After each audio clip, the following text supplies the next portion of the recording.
With us now to discuss this are Dr. Murat Aslan from SETA Foundation in Turkey and Behnam Ben Taleblu from the Foundation for Defense of Democracies in Washington, D.C. Dr. Aslan, let me start with you. Do you see signs that Turkey and Iran are getting closer? I think it's not something to be closer, but it's about communicating with each other. As far as I know, it's Iran demanding or requesting being included to Turkish, Russian, Syrian, actually, regime meetings. On the other hand, Russia is in a position to balance Turkey and Iran in Syria because they want to have a leverage due to Russian problems in Ukraine. So each country does have a different agenda, and I believe that it's not a rapprochement, but just a process, a new refreshed process, maybe to promote Geneva process, because Turkish agenda is based on Geneva process to make it alive. Behnam, what do you make of this?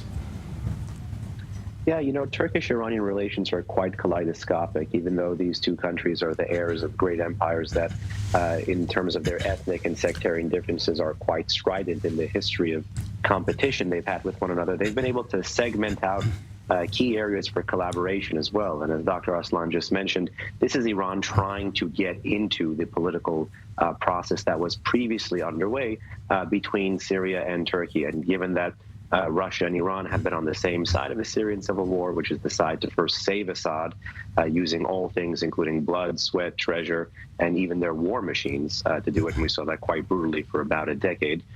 Beyond that, they're looking to move to rehabilitate Assad and diplomatic rapprochement between all actors in the region that keeps Assad as a status quo actor, whether in the Persian Gulf or whether in Anatolia, in the short to medium term benefits these two sides. Dr. Aslan, does it make sense for Turkey to turn to Russia as a NATO member, to turn to Russia for trying to resolve what's happening there? There are several reasons for such sort of policy. The first thing, foreign policies, the design of foreign policies are changing. You fight and you talk. Turkey and Russia is facing each other with a confrontation both on Syria and Libya for more than a decade. On the other hand, both countries started talks under the umbrella of Astana process. I think that's the new design of engaging with the other. On the other hand, there's one more thing. Really important, I believe. Russia is a reality in the region. And as we have witnessed in Ukraine, once you don't communicate with Russia, you have to fight. So it's a bit effort of managing the relations with a giant in the region. And NATO, I think, welcomes this attitude because now Turkey has become a gate for either mediation, facilitation. So this is something that Turkey wants to promote, at least to keep the interests in the pocket. And second thing, maybe to promote international peace, even though I'm pessimistic about it. Behnam, what would be the American view of this? It depends really who you ask in Washington, be it the military establishment, the political establishment, or think tank elites. Many have had long-standing concerns about Turkey's drift away from NATO. Crucially, it is the second largest military in NATO. But the footsie with Russia and Black Sea, the balancing, the S-400 issue, there's a whole host of things. Hamas, Pastor Brunson, one can open up the laundry list of issues between the bilateral Ankara-Washington relationship. Laundry list of issues, by the way, that may flash raise their head again in terms of America's hyper attention on seeing things through the Russia lens because of the post-1-year anniversary of Russia's invasion in Ukraine. And that, too, may factor into the domestic politics of foreign policy as Erdogan heads into a re-election campaign this spring.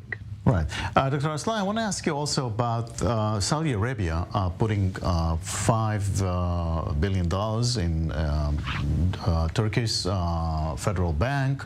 How do you see this? Well, Turkish Central Bank is a bank at the end of the day.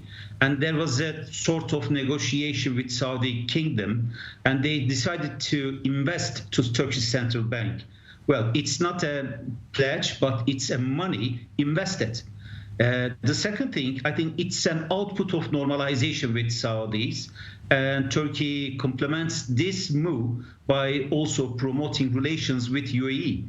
So I think the new Turkish policy regarding Gulf countries, Turkey wants to be a bit away, balancing all actors in the region. On the other hand, welcomes any sort of investment and trade relations promoting Turkish economy. Behnam, any remark on that?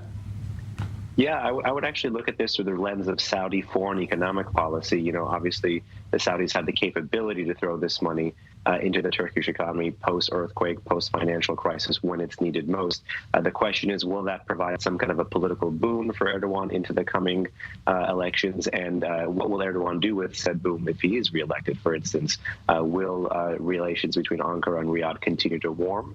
Or grow warmer, or will the president of Turkey do one of his famous U-turns and pocket the concession and go the other way? But the trend is quite interesting to watch, which is both the Arab states of the Persian Gulf and Turkey moving closer and recognizing the need for a bit of a balance. Outsized actors here, for instance, Abdullahian's visit to the earthquake zone in Turkey, may be looking to try to have some kind of a soft power carve out there as well.